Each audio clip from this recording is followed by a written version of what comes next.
welcome to Solving Twin Peaks. I'm your host, Chase Bridges. If you're watching the video, you already know I'm by myself this week. If you were listening to the audio, you could probably figure it out from the lack of chaos in the background. I'm drinking an Arnold Palmer out of respect for Laura, because we're going to be getting into what happened to Laura today. Basically, we touched on this last week. I'm doing a solo episode this week. Frankly, it was because of scheduling issues, but it does give us a pretty cool opportunity to talk about the show in a way that Bran and PD cannot hear. Basically, this week's podcast episode, we are not discussing the next episode of Twin Peaks, like going episode by episode. We're going to wait until PD and Bran are back in the studio next week. And Bran and PD are not allowed to listen or watch this episode because we are going to be going through, and this is just for those of you who have already seen Twin Peaks. If you are one of the people that is watching the show for the first time along with these episodes and you want to be surprised by the reveal, you want to see if Bran and PD can figure it out as you go along, you need to skip this episode as well. Bran and PD are not allowed to see it. And you guys turn it off right now unless you want to hear spoilers about who killed Laura Palmer. And then I'm going to give a bit of a buffer here as I talk about other stuff for you guys to, because what if you had put it on and then you were in the other room doing laundry? You were like, oh shit, I love solving Twin Peaks. Chase is so fun and awesome, and Bran and PD are okay, I guess. Let me put this on, and then I gotta go put something in the washing machine. And you clicked it, and then you're in the other room, you're just listening. And then you hear me say that, and then what if I just went right into the spoiler and you didn't have enough time to run from your laundry room back to the living room to hit pause or to exit out on the TV? That would really suck. Also, it occurs to me it's going to be kind of a bummer if you look forward to these every Saturday, and then this one you're like, well, I'm not allowed to listen to this one because I don't want it spoiled for me. Yeah, that sucks. My bad, dude. But I do think this is going to be really exciting because I'm so excited because you guys have been commenting a ton all over social media, all over the YouTube comments. You guys have been commenting all over the place, talking about things about the show. And what kind of sucks for PD and Bran is they're not allowed to look at any comments. They're not allowed to look at the comments on Instagram. They're not allowed to look at the comments on TikTok. They're not allowed to look on the comments on YouTube. And I empathize that it must be pretty strange to be like, we created this show, we wanted to do this show, and they do not get to see the overwhelmingly awesome response that they're in a vacuum.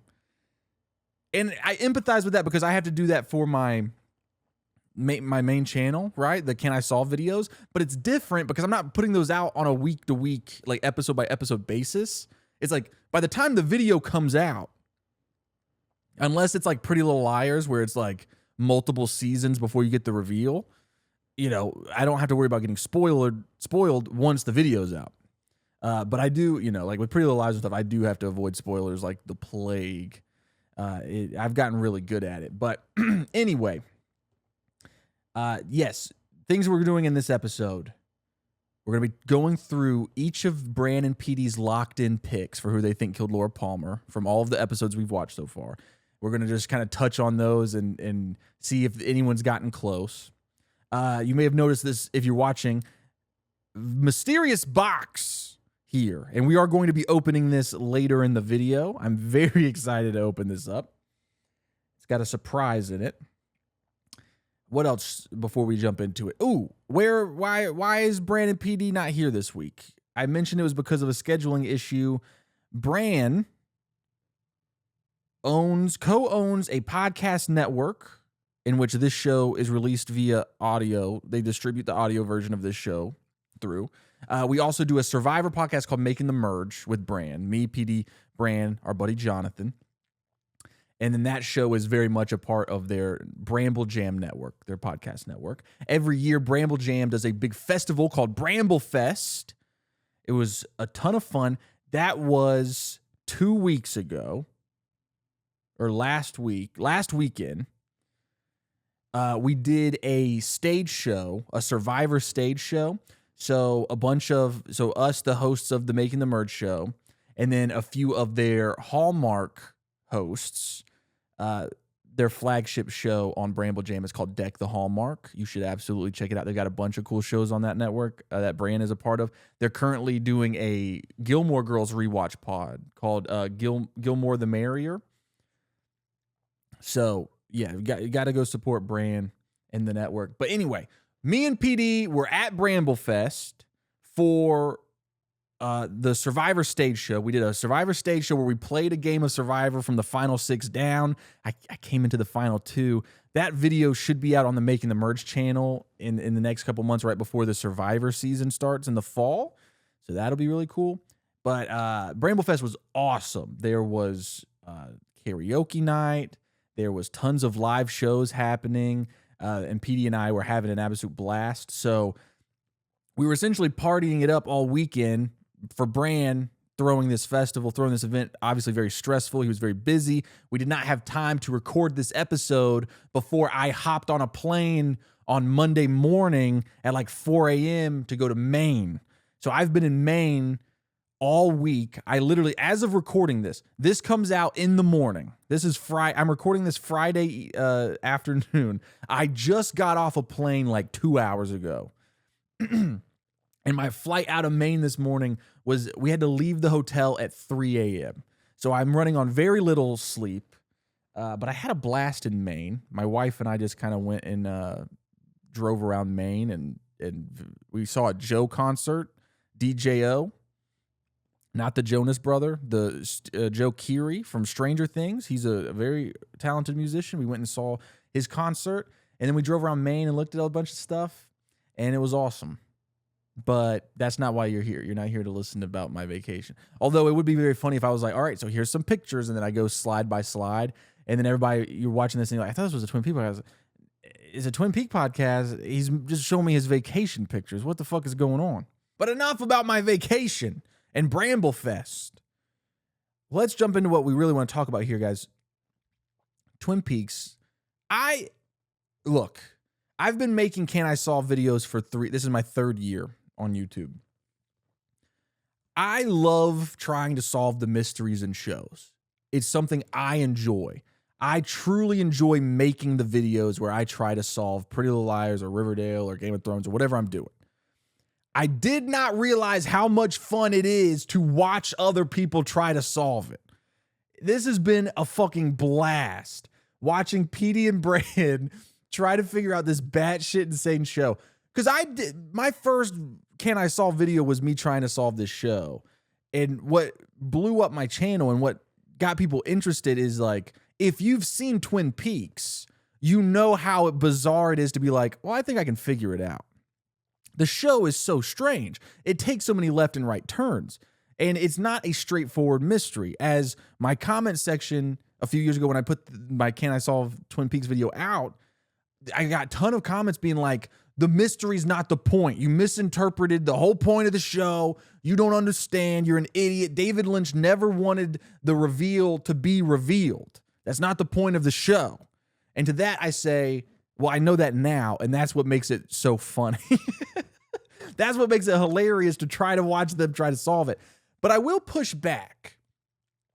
There was a lot of people that make it seem like it is just blatantly impossible to solve who killed Laura Palmer. And I don't think that's the case at all. I think that you could solve it in episode 1. And also, yes, I know that there's the international pilot that reveals the stuff at the... I understand. That's not the version we're watching, though, because then there's no mystery to solve. I do think that it is solvable. I do think, and again, if you do not want to know who killed Laura Palmer, leave. Leave right now. I'm about to say it.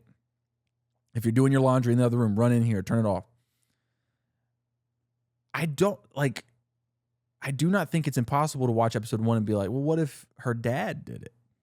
Now, obviously, you don't know all of the circumstances around that. You don't know why or what the deal is. It's not necessarily a supernatural reveal. It's not a hidden reveal. Like, it does make sense once you find out what her father was doing and, like, all, you know. Anyway, episode 1. Bran and PD. Bran locked in Donna. Now, Bran has been very suspicious of Donna since the very beginning, obviously, but he will continue to lock in Donna in almost every episode so far. Remember, we've watched up to episode 6 to this point. And I think that Bran gets this show. Even though Bran doesn't get the show, as we keep being like, hey, Bran, you like the show? And he's like, I don't get it. It's weird. He understands how the mystery works. Because he's like, okay, maybe Donna did it. His big theory that he keeps locking in, and, we can talk about that in a second. His big theory is that Donna wanted James for herself. That's in it. It's a great reason to lock in Donna, right? It's a soap opera-esque reason. Donna is in love with James, but James was in love with Laura Palmer, even though Laura Palmer already had a boyfriend named Bobby and Donna already had a boyfriend named Mike. But Donna realizes that she wants James for herself. And then one thing that Bran keeps bringing up is that it's very obvious that Laura Palmer was involved in some dark stuff. There's the drugs, there's the, prostitution, or lady of the night, as we try to say, to keep it from demonetizing. She was involved in a lot of stuff. And Bran's big theory is maybe not only did Donna want James for herself, but she convinced herself that she was actually doing Laura a favor by killing her to get her out of this terrible situation that she's in. And that is a great grasp on kind of how the mystery works, right? It's soap opera-y, it's a relationship-based reason, and it's really good. I think Bran has been doing an awesome job. And then on the opposite end of that spectrum is PD, who I think PD gets the show Twin Peaks. Like, he likes the show a lot. He gets what it's supposed to be, where Bran doesn't. But PD, I don't think, understands the mystery the way that Bran does. Bran keeps bringing up aliens, and then, he's pulled back on that. But PD, I don't remember which episode it was, but it's when we were talking about the Red Room, and he thinks that the Red Room is like in a different dimension. It's like a different dimension. He thinks it's supernatural in nature, and he's really close on that train of thought, right? The big argument that episode was, is the Red Room a physical location, or is it this kind of this dream world, other dimension?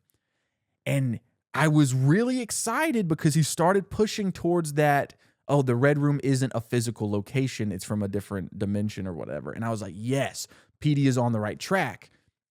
Then the next week he comes in and he immediately goes, I think we were all way off base. There's no aliens. I don't think it's a dimensional thing. I think it's a physical location. I think it could be in that cabin. Like, he threw out everything that was working really well for him mystery-wise, but he does understand the show.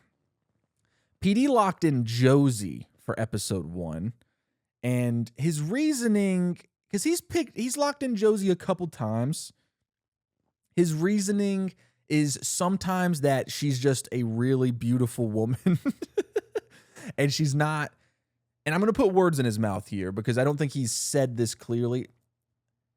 He thinks, okay, she's obviously very nice. She's obviously a very good character and she's beautiful. What is the point of her being in the show?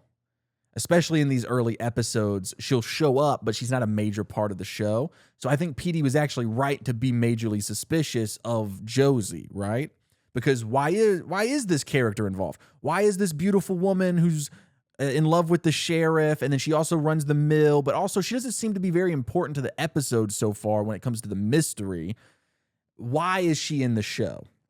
Now, as we learn about what we learn about her in this last episode we watched, which was episode 6, which is where she's like talking to the horn dog, Ben Horn, and it seems like she's in cahoots with him to burn down the mill and everything. Now it's like, okay, now we know why that character's in the show, which to me, which is not very fair because I already know what happens, goes, okay, that's why Josie's not in the show. She's probably not the killer. But we'll see what PD has to say about that. Episode 2, Bran continues to lock in Donna, but then he locks on to Bob. Now, this is before he knows who Bob really is. We just see the creepy guy in the vision. This is where I was saying Bran doesn't really get the show, but I think he's coming around to it. I think he's starting to get it. But he's really good at figuring out he understands how the mystery kind of works in this show. And I don't even know how that's possible. And I feel like I keep getting hung up on that. How does he not get Twin Peaks? Because I don't think he's super enjoyed the show so far. But yet he gets how the mystery works. Like, he understands immediately when we see Bob, but this is before he even knows his name is Bob or whatever. He sees Laura's mom have a vision of this guy in her house. And he goes, okay, all right, she's having visions. Is she some sort of psychic? Who is this Bob guy? Who is this creepy guy in the vision? This is where he locks in that it's Donna working with Bob in some capacity. And this is, I think, the closest we have come to anyone guessing the actual answer so far. And it was in episode 2. Because Bran locks in Donna with the help of Bob. Now, Bran will continue to really understand, as we learn more about Bob in those last few episodes. Remember when Cooper starts going in about his dream and he talks about Bob and Mike and the one-armed man. Bran seems to understand, whereas PD, I think, is looking at it like it's red herrings. So like, oh yeah, there's a super creepy guy in this vision. Can't be him. He's way too creepy. He's way too obvious.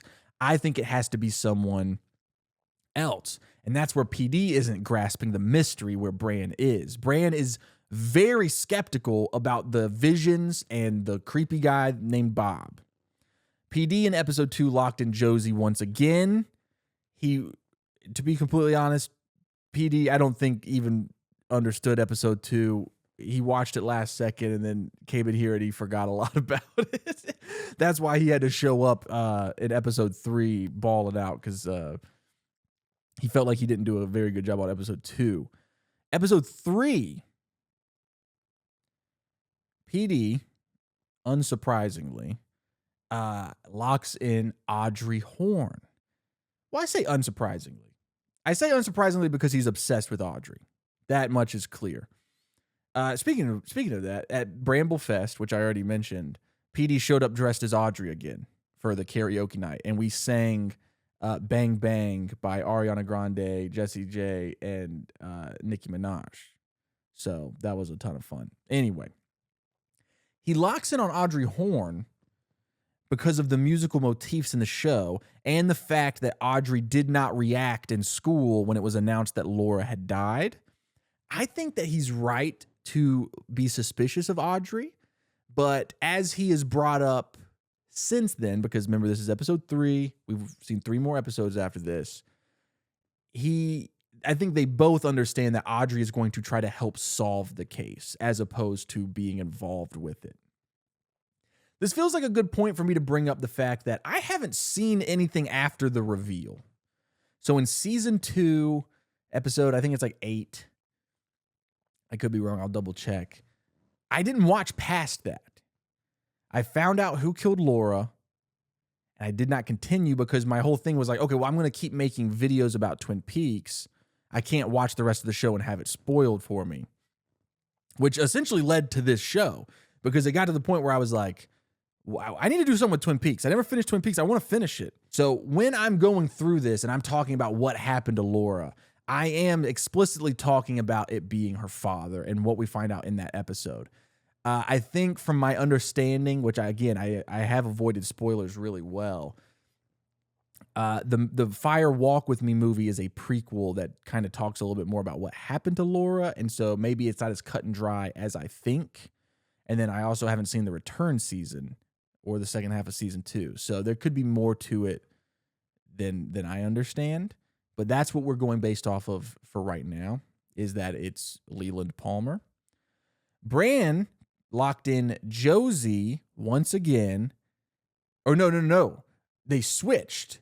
PD had been locking in Josie, but then Bran this time switches from Donna with the help of Bob to Josie with the help of Bob. But he locks in the idea that Bob, the creepy guy in the vision, is actually Josie's dead husband, who is not actually dead, and together they're running a crime empire. Again, Bran is on top of it mystery-wise, right? He seems to grasp kind of more of that side of it. Like, this is way before there was any reason to think that Josie has something to do with a crime empire. And then when Hank shows up, and we see Hank calling Josie, and then we see Josie with Ben Horn talking about burning down the mill and blaming Catherine, like, he's really onto something here. Out of nowhere, switching from Donna and Bob to Josie and Bob, with the idea that Bob is her dead husband and that he faked his death, which is just a really fun theory and really fun to play around with. But he's really doing a great job. Then we get to episode 4. Bran changes his mind and goes back to Donna. I don't know why he did that. PD, meanwhile, switches from Audrey Horn to Ben Horn. This is where it's like PD gets the show. He doesn't understand the mystery. He has already brought up several times that he thinks Ben Horn is like a red herring. It's too obvious. He's obviously a very bad guy. So why would he be the one that killed Laura Palmer? And he's right, which is why it's shocking that he locks in Ben Horn here. He knows better because he gets the show, but he's struggling with the mystery side of it, where Bran went back to Donna. I don't know why he went back to Donna, other than I think he just really likes the theory that Donna killed Laura for James. And I guess I understand, because at a certain point, it's like, what is Donna and James even fucking doing? What is the point of them in this fucking show? They are, especially because this is episode 4. I think at this point, we hadn't even seen much Donna and James. We see them maybe once or twice an episode after she was such a main character in the first few episodes. So I could see where he's like, well, she's got to be important. And now she's not being as prominently featured. Maybe it's her. So I guess I take it back. I do see where Bran is coming from with that. We go to episode 5, which, this is the episode where Cooper has seen the dream with Bob. Laura's mom gives the sketch artist the Bob drawing. Have you ever seen this man? No, I've never seen this man. There's a vision about the gold necklace. This is where we start getting a little bit more supernatural. And Bran sticks with Donna. PD, meanwhile, branches out and locks in Dr. Jacoby. Dr. Jacoby is very suspicious. Again, I would say maybe it's a little bit red herring-y. He's too suspicious. But I don't blame PD for being super suspicious of Dr. Jacoby, especially when you take into account PD's reasoning for suspecting Dr. Jacoby, which, if I remember correctly from that episode, he was suspicious of Dr. Jacoby because this is the episode where Dr. Jacoby is talking to Agent Cooper and Sheriff Truman, and he talks about, how Laura had secrets, how Laura mentioned a man in a red Corvette, that, it's hinted that maybe he had a relationship sexually with Laura. So it's like, he's definitely a creepy, weird guy. And PD really likes the theory of that maybe Dr. Jacoby was just so obsessed with Laura, he was following her around all the time, trying to figure out her big secrets and try to understand what she's got going on, and that he was just so obsessed with that he killed her. I think that's an insanely good theory. I think that's probably what, watching this with fresh eyes now, I think I would probably do the same thing if I was in his position. So yeah, I don't blame PD at all for Dr. Jacoby. Bran's still locking in Donna. A little interesting, but when we get to episode 6, which was the last episode we covered, Bran does officially leave Donna, but he goes back to Josie. Bran locks in Josie for episode 6, but this time it's that she's working with Ben Horn, which is kind of in this episode. In episode 6, we see Josie and Ben Horn conspiring together. And at this point, we've seen Josie interact with Hank as well, who we know is heavily involved with the drug empire thing that's going on with Leo Johnson and everything. So I find it interesting that Bran would go, okay, we just blatantly saw Josie and Ben Horn having an evil conversation. it must be those two. That's just that's obviously a red herring. It's too obvious. I want them, and I think maybe in the next episode I'm going to try to push them without being too obvious into a different direction. Because when Bran was getting supernatural and he was thinking about aliens and he was thinking about stuff like that, he was getting close, man. I mean, when he, like, even here, like, he's away from the last time he locked in Josie, it was with Bob, Josie and Bob, but Bob is her husband who's not actually dead or whatever. And that is really on track, right? But Josie with Ben Horn is like, okay, well, this is just like a crime thing, not super Twin Peaksy, not very David Lynchian. So that's what everyone is locked in so far. I want to say, if we had to pick a winner of like who's solved this thing, I would say Bran locking in, he's locked in Bob several times with Josie and Donna.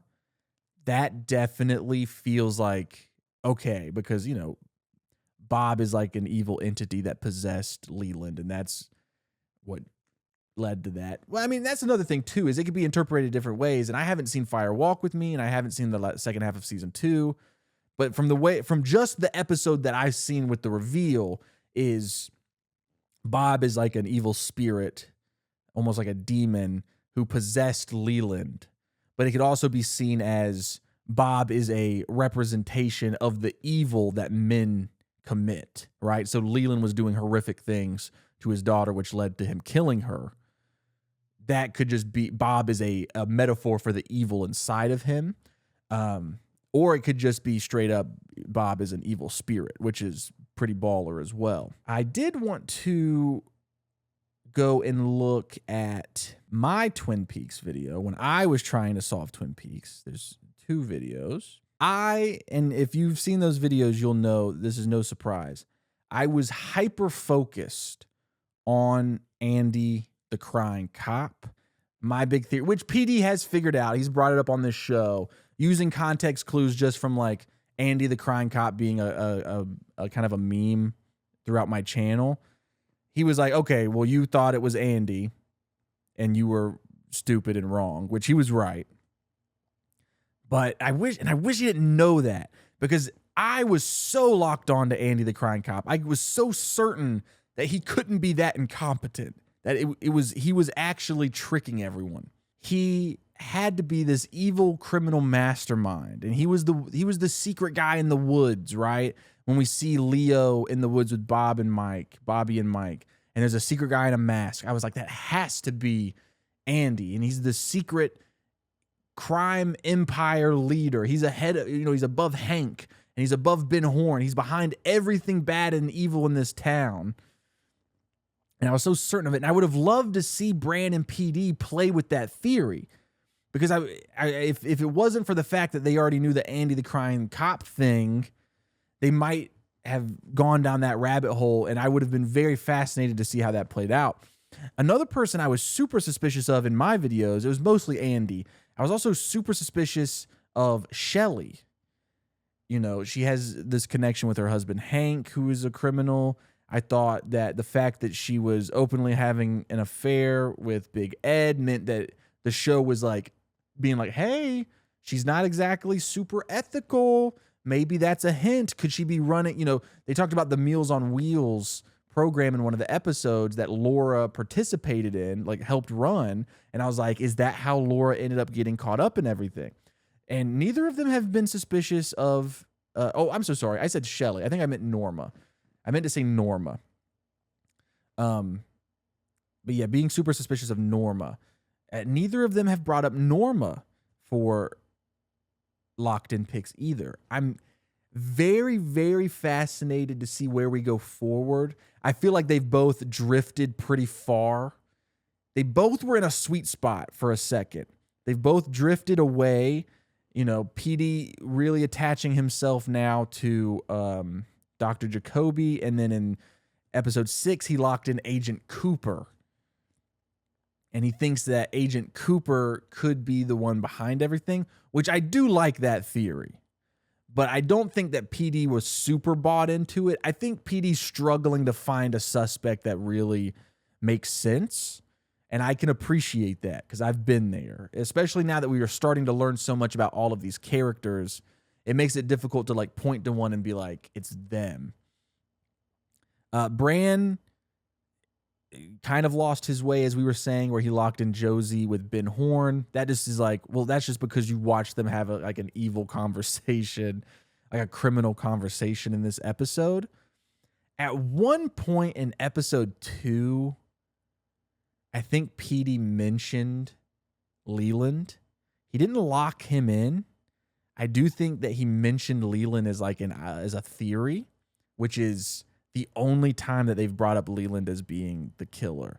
I'm really excited to see. I can't remember which episode it is, but in the episode that's coming up, when Leland's hair turns white overnight, I am very excited to see if they see that as an obvious indicator that he's the killer, or if they totally ignore it. Because they've been ignoring Leland's behavior a lot. Like, Leland has definitely gone off the deep end here. Like, I mean, we keep bringing up the part, I think Bran especially loves yelling when Sarah Palmer is screaming at Leland going, what is going on in this house? What is going on in this house? I mean, that is like such foreshadowing of being like, what is going on in this house? What was Leland doing in this house? So I'm shocked that neither of them has caught on. I don't blame them because I didn't catch on when I was trying to solve it either. I didn't even have them on my conspiracy board. But I really thought that like one of them was just going to be like, well, yeah, I think it could be Leland. And then like just ride with that and then get it right without even really having any strong proof. That seemed like something that would happen. But yeah, as Leland starts doing weirder and weirder stuff, I cannot wait to see if they catch on or if they continue to kind of just ignore him and be like, well, he's grieving. Because that's what I saw. Like, that's what I thought when I was watching the show for the first time. When I was trying to solve it, I was like, he's very clearly having a breakdown because he lost his daughter. That makes sense. The strange behavior never gave off, killer vibes. But yeah, I'm super excited. Okay, we do have this box here. You may have already noticed, and hopefully my address isn't showing on this. There's some stuff around the box that says strange and unusual inside. This side says let's rock. And then on the back here, we have Orcut Studios. Now, Orcut Studios, they are a husband and wife art team. And they reached out to me on Instagram and they said, we want to send you guys something for your Twin Peaks set. They're super talented artists. Everyone go check them out on Instagram, Orcut Studios, and I'll put a link in the description. If you're listening to the audio version, you're going to just have to head over to the YouTube video to see the stuff physically. Now, I know what one of the things in this box is. I'm very excited about it. Now, but there's other things in this box that I do not know. And truthfully, I don't know if I'm going to even understand because I believe some of the items in here are from parts of the show that I haven't seen yet. So it's going to be kind of one of those things where I'm going to see it and I'm going to be like, oh, this is super cool. I wonder what the importance is. And then just like Bran and PD, when they finally saw the Red Room, they're like, oh, that's why this set looks like that. Whoa, dude. There's a ton of stuff in here. Whoa. Okay, we have a letter. Chase, PD, and Brandon, on behalf of Twin Peaks fans, I want to say thank you for starting this podcast. Being able to go back into this world vicariously through the eyes and mind of those who are exploring for the first time is such an awesome experience. The 3 boxes are all themed to different moments from the show going forward. Some of the things that may seem to make no sense now, but will click later on. The 3rd season is something completely bizarre in the most incredible Lynchian way, so keep those theories coming no matter how absurd they may seem at first. Bailey Orcut with Orcut Studios, and even the letter looks awesome, dude. This is so sick. I've never received anything before. All right, so this box it's covered in images from the show. There's a fish in the percolator. We see cutouts of Audrey and Laura Palmer in the Red Room and the Log Lady. Oh wow, this is insane. Bob and One-Eyed Jax. Oh, this looks incredible. And then if we open up the box, there's a fish in the percolator. This is fucking sick, dude. And this is like heavy duty stuff. This isn't like fake. This is it might be an actual percolator. Dude, this is incredible. So now we have a fish in the percolator prop for the set, which is definitely going to be sick because the boys know what this one is, and I do. But there's 2 more boxes for things that happen in different parts of the show. Again, just the boxes that the items are in should be part of the set. We're gonna have to rearrange some stuff so we can get all this stuff displayed. This box. This box says open after fire walk with me. So we're not even gonna open this bad boy yet. We're going to leave this on the set. We're gonna leave it facing out. And the boys and I will have to open this together after fire walk with me. This is so sick. This is awesome. Now this one, man. This one looks dark and fucked up. I'm assuming that maybe this one is to be opened after the return. But there's not a note on this one. I kind of just want to open it. The other one had a note. It said, don't open till after fire walk with me. So I'm gonna open this one up. And maybe I won't understand what it is.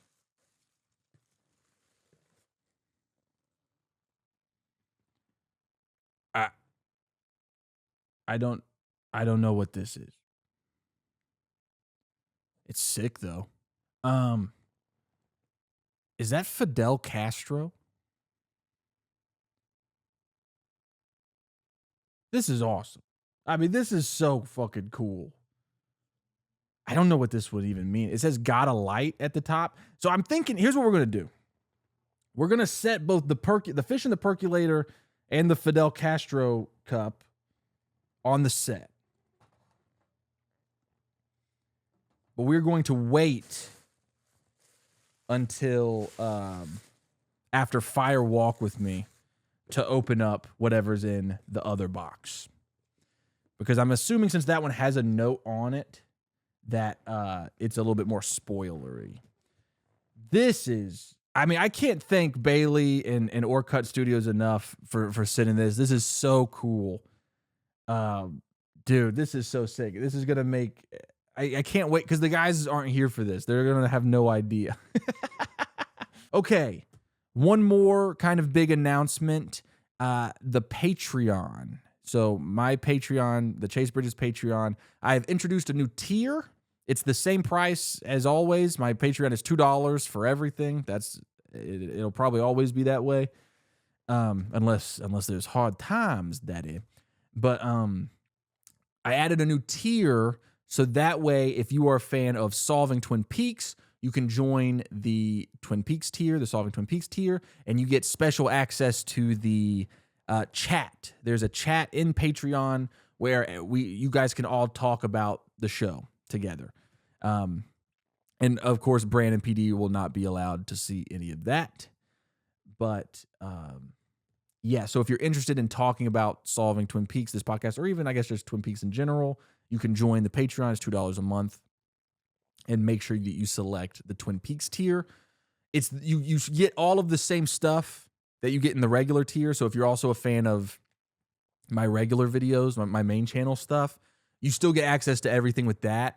The only difference is I didn't want people who don't care about Twin Peaks to be bombarded with messages in the chat about Twin Peaks, especially if it's the kind of thing that they're like, oh, I want to watch that one day, and I don't want to get spoiled for them, you know? So, yeah, that's the Patreon. ChaseBridges.store for the Andy the Crying Cop merch. I cannot thank Orcut Studios enough. Shout out Bailey. These pieces are insane. I cannot wait to open up the third box and see what could be in there. Man, this is so sick. That's it for this week. We will be back next Saturday with our regular scheduled programming. It'll be all three of us in here trying to solve the mystery. All right, dope.